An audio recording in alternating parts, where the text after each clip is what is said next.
Hello and welcome back to Parley. This prompt was written by vampbug. Hope you'll enjoy listening. It's about the kind of clash between combat and social content in Dungeons & Dragons 5th edition and a lot of tabletop role-playing games in practice. Vampbug says the systems of combat and in-universe communication in Dungeons & Dragons 5th edition find themselves fairly separate outside of telepathy spells, and that's kind of weird.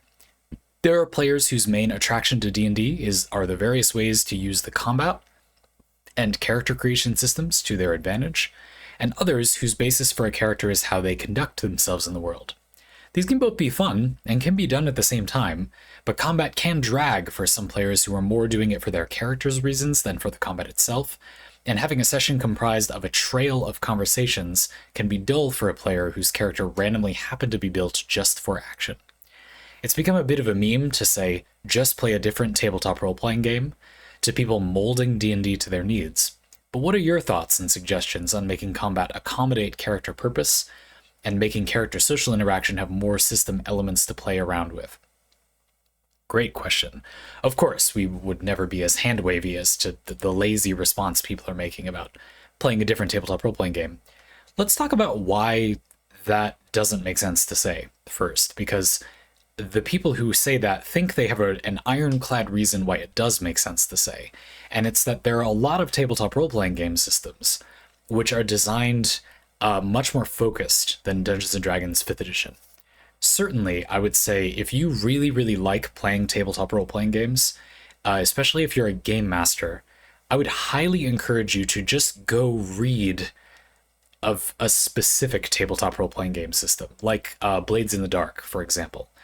I don't particularly think you need to play it for the point to get across, but what you'll notice if you do that is that the systems, but there's many examples, Blades in the Dark, for example, is much more focused than 5th edition is. It's trying to create a certain type of experience, and it has involved systems that create that experience that all work together.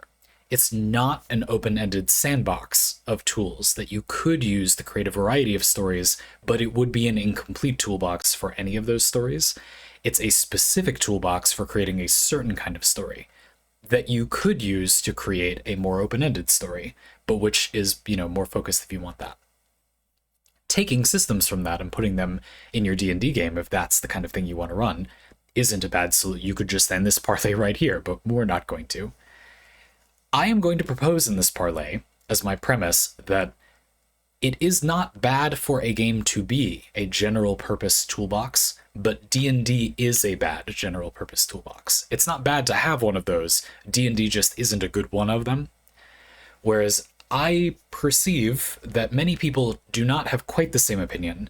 They seem to be arguing that D&D is unfocused, which is bad, and more focused games are, just better. That is inherently better in some way. But it's, not, though.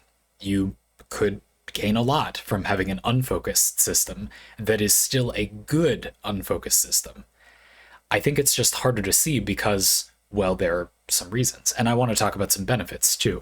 Then we'll spend a good amount of the parlay giving some specific examples. I do have some suggestions, because I run very heavily modified 5th edition as a very open-ended toolbox for a variety of moods in the campaigns I run, and I think that works very well, and I think the reason is that there are lots of advantages. There are unique advantages, such as, for example, I'm going to call it surprise.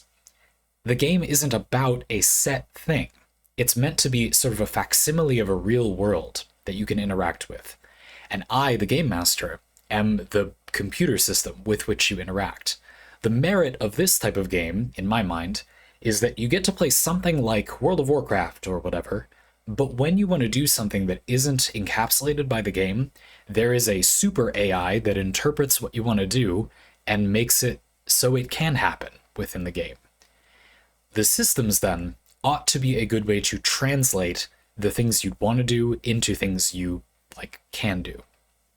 And this is what things like skill checks are trying to do.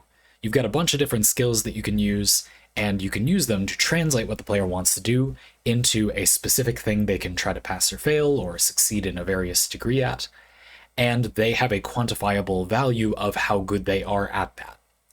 You can then modify this based on what they say they want to do, things like that.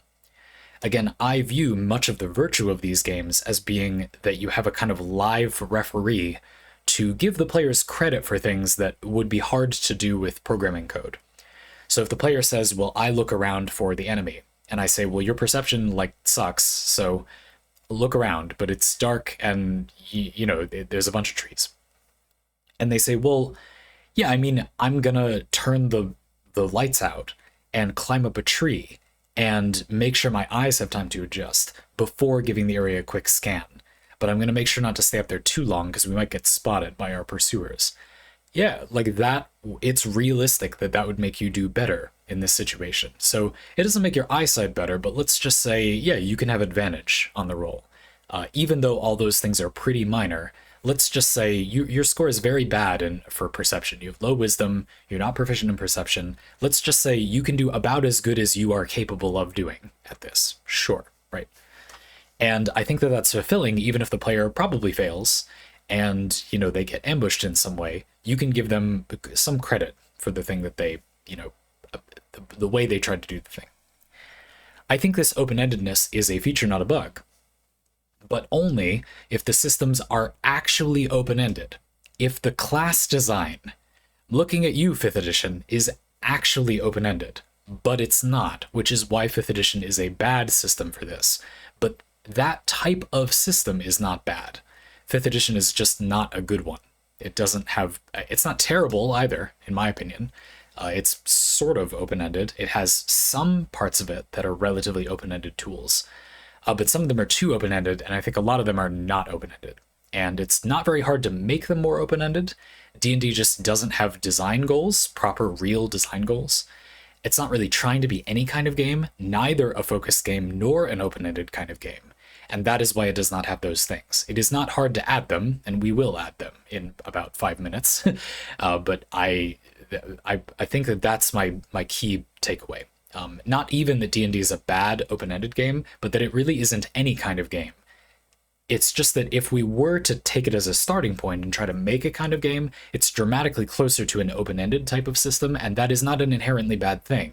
We just need to make it good at that, which it's not in particular, I don't think. A few more things. It's not bad that people don't want to learn a lot of systems. You as a game master should often reject people saying just play a different tabletop role-playing game because your play group will not do that. They won't do that. You will, perhaps, but it's disingenuous to act like you are telling an individual to choose for multiple people to play a different system. They're just not, though. They're not they can't choose that.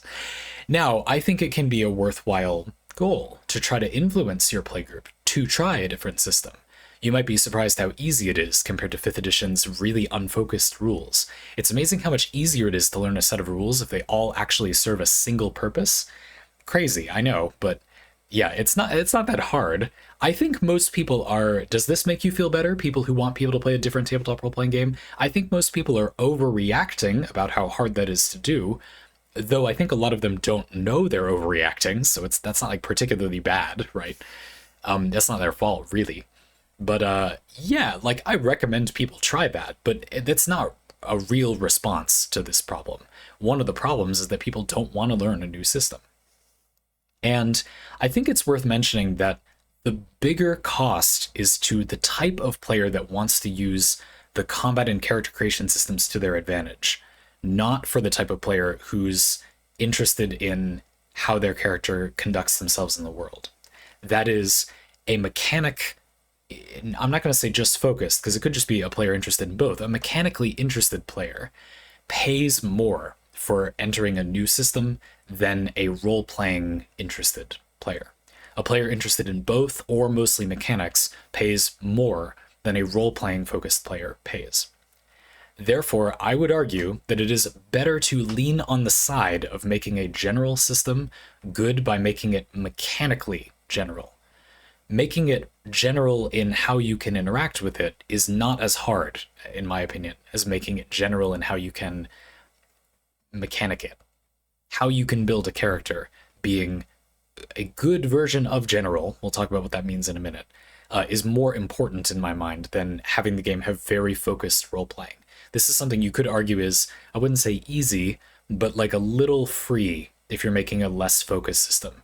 You can introduce systems like the stress clocks from Blades in the Dark, for example, to give parts of the game a certain feel and increase the role-playing impact of those moments, increase the visibility, and kind of sync up the mechanics with that part of the narrative. And I think that that is easier to do, whereas having an underlying system, an underlying mechanical system that supports a more shifting general style of play, there will be some really big fights, some really small fights, some assassinations, and some attrition-based slugfests. That is significantly harder, in my opinion. That requires the real work of making D&D like good at that type of thing. That's the thing it's so bad at, in my opinion. Let's get into it a little bit more. So as we make some tweaks, or I suggest some things to tweak your D&D campaigns with, we have two primary goals in my mind. The first one is the biggest shortcoming is the lack of mechanical, I guess, like flexibility and solidity. And so we want to shore up that part. There are lots of role-playing prompt things that I don't think we need to do as much work with. This would be more like changing your class design is the primary thing I'm going to do to make it more appropriate for a game that is more open-ended. We're going to remove some restrictions. We're going to add some different kinds of restrictions. And two, making things more flexible. As we fiddle with mechanics, it would behoove us to change them in such a way that the player has less of them. The system is more general after all, so it's okay for them to have like fewer tools that are designed for a more general system. Their tools will be more useful. Indeed, many current D&D characters, if you've played D&D, the manifestation of this is that you may have noticed that it's really easy to make a character that's good at like almost anything. And there's actually a surprising amount of build diversity of characters that are like skill monkeys, they're often called, good at like shockingly close to everything. And there's no real opportunity cost for doing so. Therefore, to make a good general game that multiple people will play, I believe we are largely going to nerf that ability. That's going to be the thing that will make it a system. It seems weird. The game is going to be more general, but we're making people more specific. Well, right, because that actually means something in a general system. A character specialized in stealth in a stealth game isn't specifically specialized in stealth, are they? They just do the thing that's good in the game. One of the unique benefits of a game that is open-ended, a system that's open-ended, would be, if 5th edition was good at this, that you can be specialized, and that actually feels like something. 5th edition does something weird, where it kind of sets up that framework that you could be specialized and that would mean something, but then it makes it so easy to be specialized in a lot of things that it loses the meaning back again that it set up the possibility of getting. It creates the possibility you could be specialized and then takes it away all in the same step. We're going to not do that, obviously. One way we will not do that is by making spells more versatile. Keeping them niche, they do things in a specific way, but they can be used in more specific ways, basically. That's not going to be as messy as it sounds. Let's begin, shall we? First of all, I'm going to focus on the point about making the class design like suitable for a game that is meant to be general.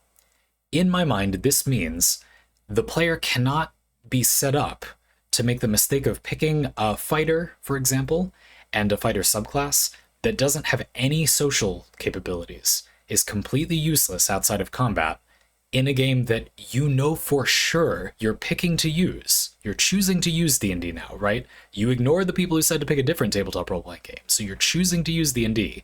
That's the two-way street here, right? It's a general system, so the classes need to be equipped to be generalists in some form. We are going to make them able to specify themselves. They will be able to be like way better at some other things, but having no ability to interact socially is not good design for a game that is going to be about generalism, you know, a variety of themes and circumstances. You could do this a lot of ways. In 5th edition currently, there are so many subclasses that you could probably do something really barbaric, Sorry. Honestly didn't mean to do that, and take away a lot of subclasses from some classes, leaving only the ones that have this stuff in them. For example, for fighters, I can think of, Purple Dragon Knight, is it called? And Echo Knight, and Eldritch Knight, and Battlemaster. I think there's some potential that you could homebrew that to be to have some social components. And there are others, but we'll stop there. Samurai comes to mind. That's a named subclass for fighters, isn't it? Is that real? Anyway, that have social mechanics in them. And you would remove a lot of the other subclasses. You would outright delete the other subclasses. Again, you don't have to do this, but I'm just saying a very simple example. This means that the player cannot any longer choose to be a generalist class, a class designed to be in a generalist game that will be many different kinds of games at different times, many different moods at different times. The player cannot pick to not have the basic pieces to interact with that type of game. They cannot accidentally choose something they think sounds cool, but which unbeknownst to them simply doesn't have the basic pieces of the game in place. That just, like, why? Why should you let the player do that? The player can still use buildcraft and stuff to, like, kind of still do that. And I think that's fine, but the default is that they will not. I think this makes sense.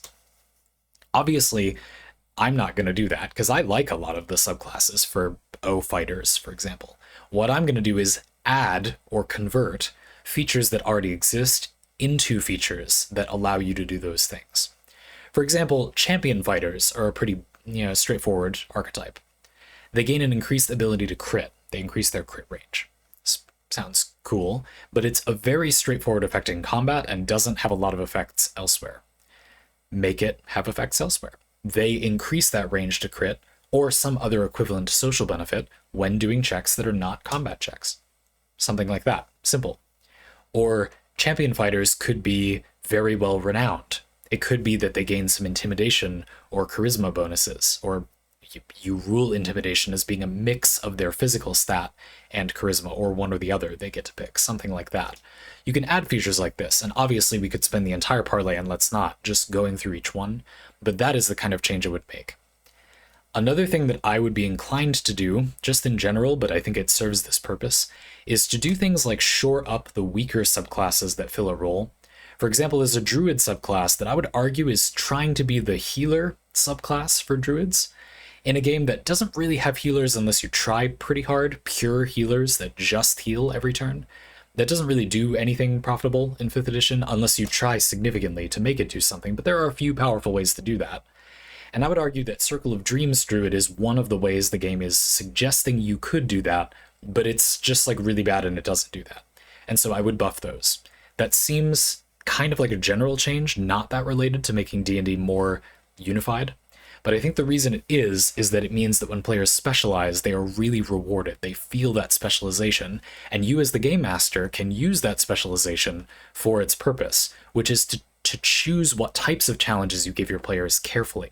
They have to be good at things for you to give them challenges that are like easier or harder based on their skill set. If their abilities are obscure things that are hard to make stronger or weaker, then you should change those things, is basically what I'm saying is feedback. One of the joys of having a game that is flexible in this way is that you can give players many different scenarios, but that's hard and unfulfilling to do if their features are difficult to make effective. You should not need to bend over backwards to do this. I think at the very least, just make it something simple. If you can't make it be that Circle of Dreams has a really unique feature, that's okay. It's still better to remove the existing features and give it powerful but boring features if it makes it distinct as a healer. I think that is still better. And part of the reason I think that's still better is because the second thing we're going to do is, again, make some of the tools in the game more versatile in and of themselves. Eliminate the player's ability to pick a class or something, to make a character that isn't suited for the fundamental reality of playing a game that could be a lot of things at different times. We've done that a little bit with class design. And now I want to do it with specific things. Mostly we're going to tackle spells as an example in this section. I want you to have less spells, but have them be more versatile. For example, there's a spell called Psychic Lance. I think it's a 4th level arcane spell, so you're talking wizards and sorcerers, but probably a few others. Psychic Lance. What this spell does is it's something like you name a creature, and then a psychic dart, or like lance, comes out of your forehead and homing missiles at them. And it does modest damage for a 4th level spell, but the idea is that you could hit an invisible creature if they're present. You could use it to hit a creature around a corner, or like in an inconvenient spot, or have it, chase them or whatever. Stuff like that. And it's psychic damage, which is, by the by, it might be good against some enemies, but other enemies, they might not take psychic damage.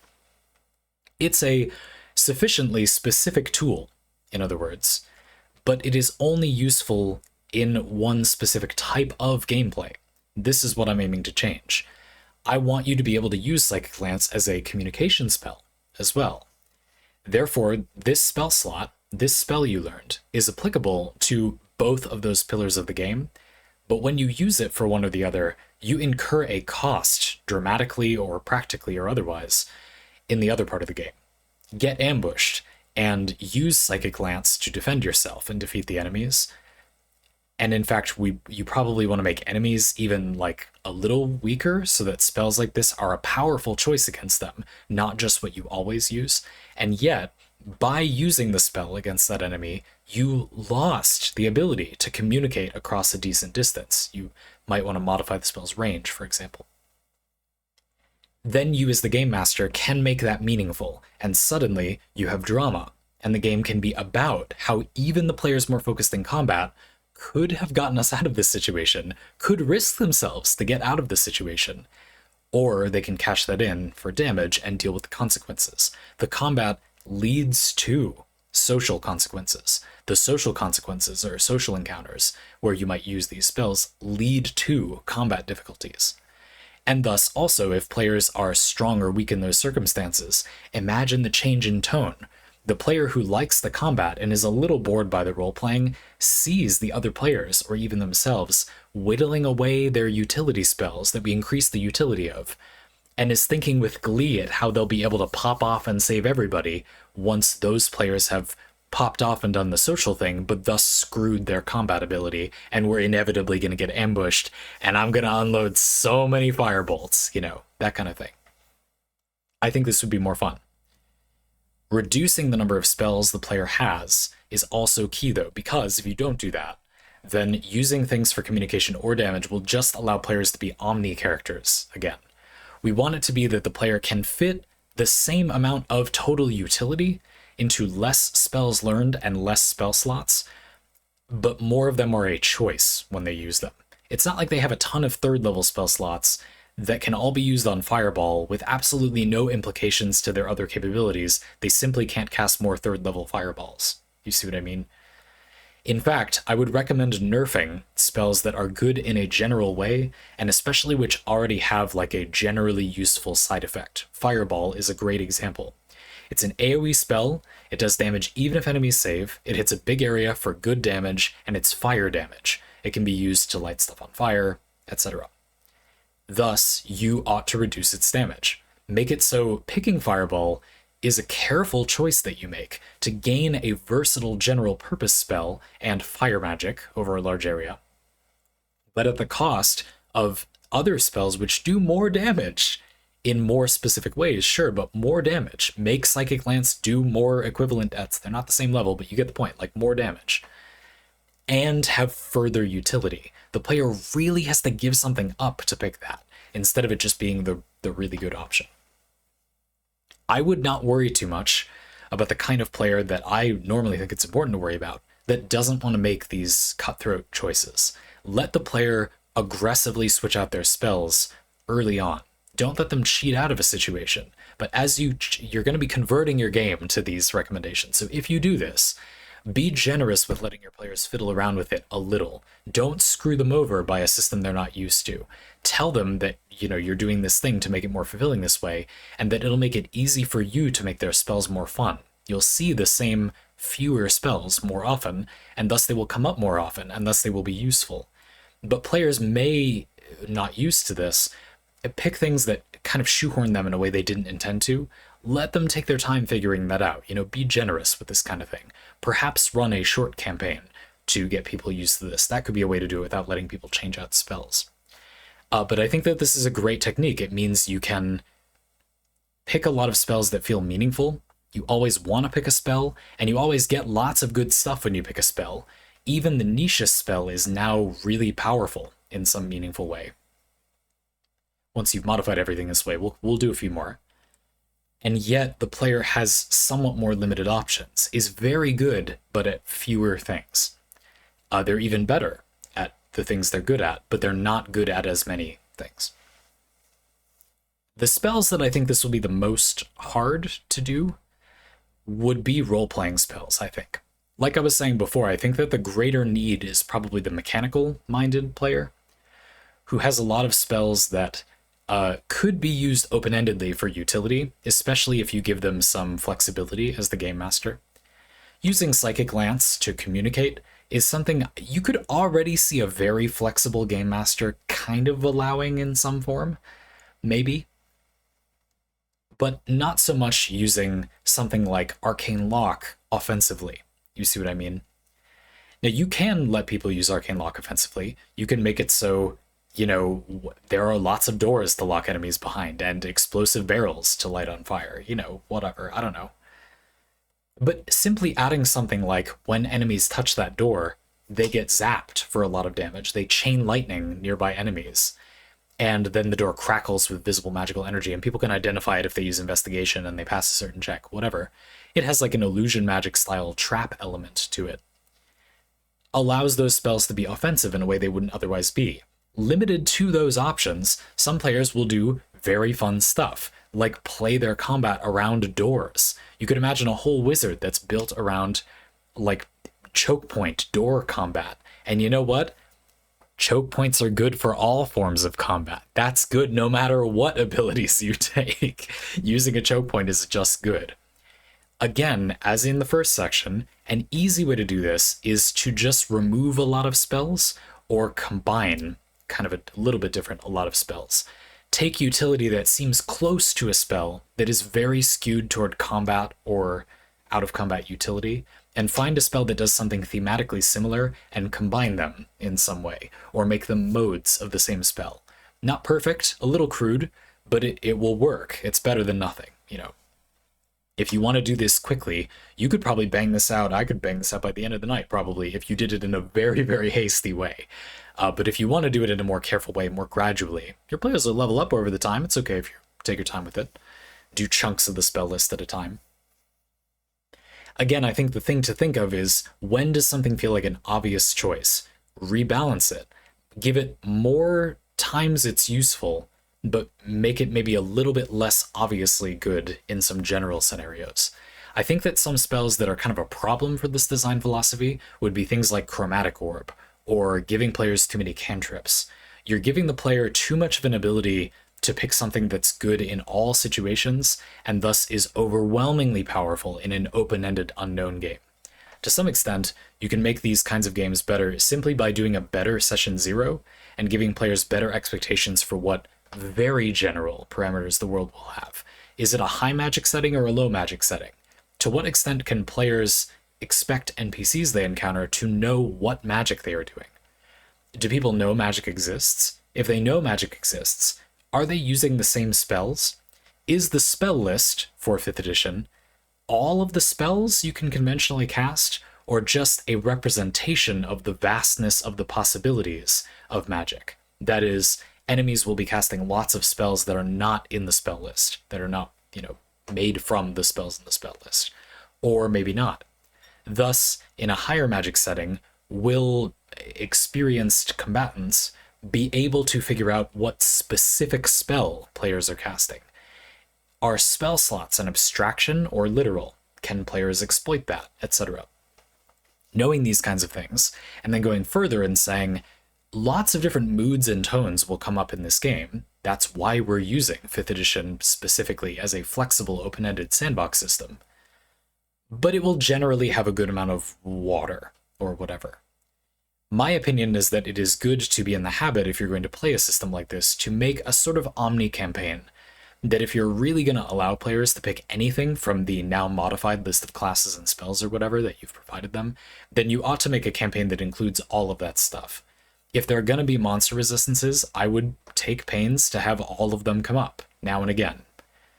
if there are going to be races that specialize being in the water, make those species being like good in the water come up. Have there be a decent amount of water appear in the campaign.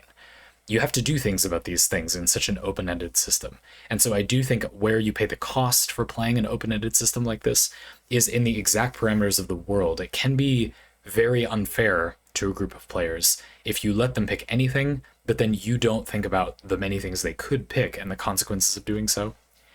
And again, another option is you could remove those options. You could remove the races that only matter if there's a lot of water to make it so you don't have to worry about that. But I think in a system like this, the virtue is that you can count on that being relevant if it's an option that's available.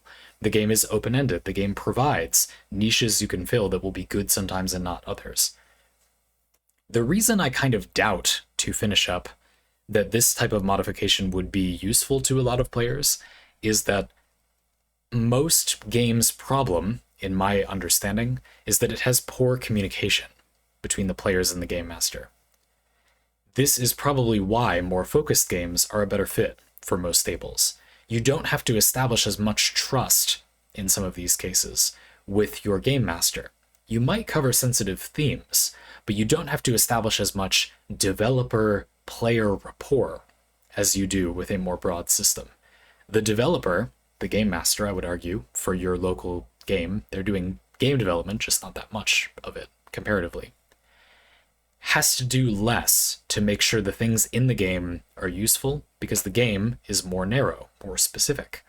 This means that you probably don't need to do much of that work. The things included in the game will be relevant to the much more limited scope of the game. If you play Heart, a tabletop role-playing game where the only thing you do is delve into a dungeon called the Heart, which grants you anything your heart desires, but like what it thinks you think you want, then many of the game pieces are going to be built to serve those purposes, and they're going to be relatively well targeted because it's just not as hard to balance and calibrate a system to have things be appropriate for such a significantly more limited scope. You know what the player is going to do. The class design involves abilities that make you die, so like the game's not going to go on forever. The game can count on a lot more things, and thus it's a lot easier to make all the design focus on one thing. If you're going to have an open-ended system like this, I mean, there are way more things you'd want to hack out of or heavily modify in 5th edition. For example, starting equipment. Like, to what extent does this matter? Having things in each of your hands. In my opinion, pretty important balancing component of 5th edition, but it's not very well represented in the rules as they're written. I think for a lot of players, there isn't an easy way in practice when you actually play to enact the restrictions the rules have to offer. It's clunky. Even if you say, oh yeah, well, you need a free hand for this, exactly what constitutes a free hand and what is fair about, you know, if you're using a two-handed sword, can you just take one hand off and cast a spell? I would say, I would predict most people would agree, yes, you can.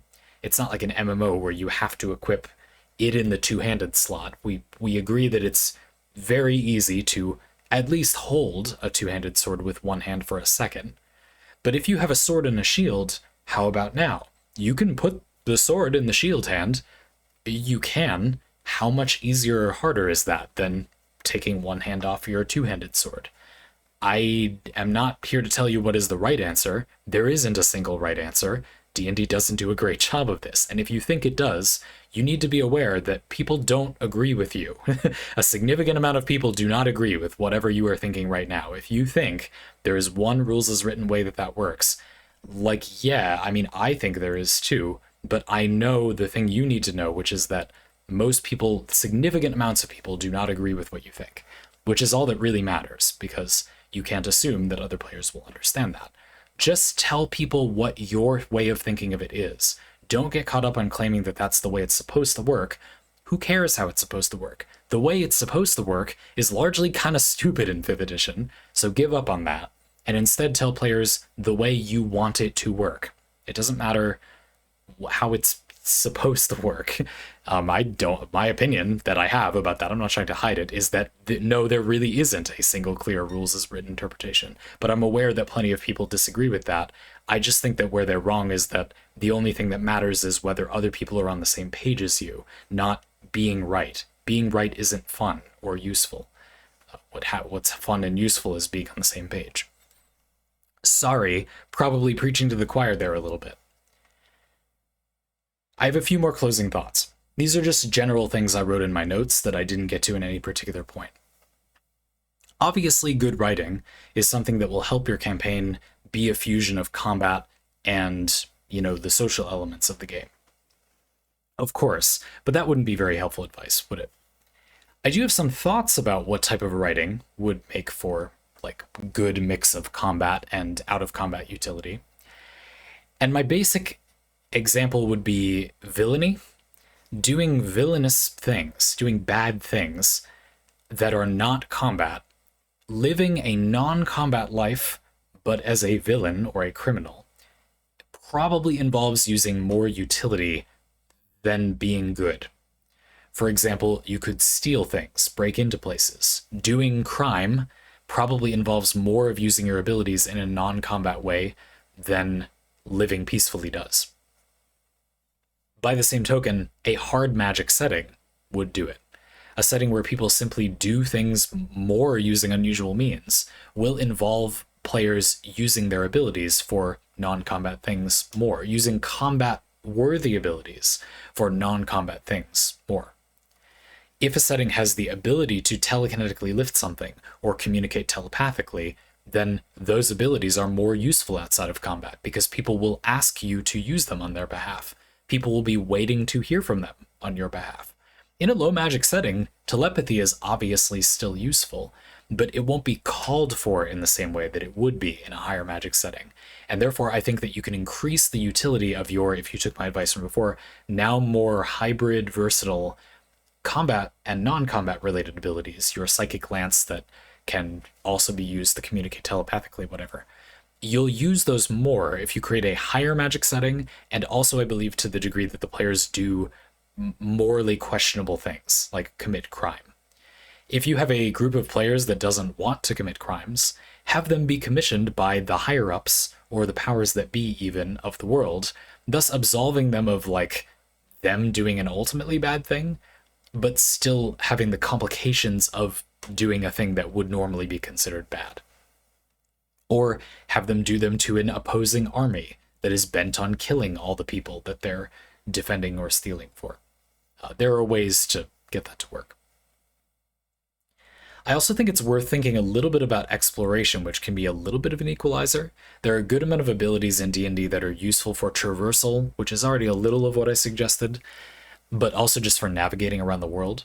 And I think this is good advice in general. If you can find something that the most of your players like at the same time, or you even ask your players to score parts of the game that you play, write down out of 10. How much do you like, this is a change point, this is a changing point. Write down out of 10 how much you like each of these sections. Then take them all after the game, look at them, and think, okay, was there one part that everybody basically liked? And then you could do more of that. I think you would find that it would probably be the section where the most different abilities were useful, or like where people's niches felt like they opened up. People got, the ability to use their specialization in artificing to craft a specific device that allowed you to manipulate the drawbridge and thus time the attack from the enemies and ambush them all in a glorious moment of reversal for what was otherwise a losing battle. That type of thing. It will feel like something specific happened that was from your characters and you had like a certain kind of agency, but it wasn't so much one person just being overpowered as all of the game elements coming together. And so, of course, like that will probably boil down to writing good scenarios for players, but you can at least give them tools that would put them in those positions so that players can, pick that stuff. And again, my opinion is don't be worried about just removing some options. That's fine. That's not bad. Or tell your players, I want a game where you have the tools to engage with the content. So I'm deciding to remove these gameplay options because they won't give you those tools. You could pick them, and if you want the options they have, talk to me and we can set something up. We can make a version of them for you, but I don't have time to homebrew literally all of them. 5th edition is just too unfocused. I'm focusing it to the degree that it can be a functional general use system where there are assumptions you can make.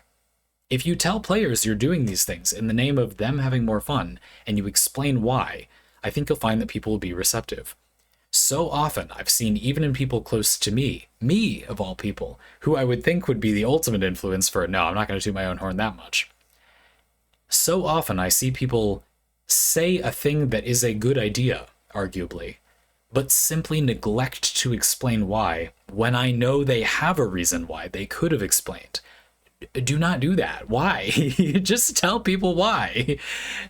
People are often looking out for each other or have like a sensible idea for a thing. Just explain why. I don't know why people are seemingly so allergic to giving the explanation for why they want to do these things. Like, tell people why you think it will make the game more fun. And if people say, well, I don't think so, and they don't give you a reason, and you don't want to say, well, why do you think that? I care about that concern. You can say something like, well, can we give it a try?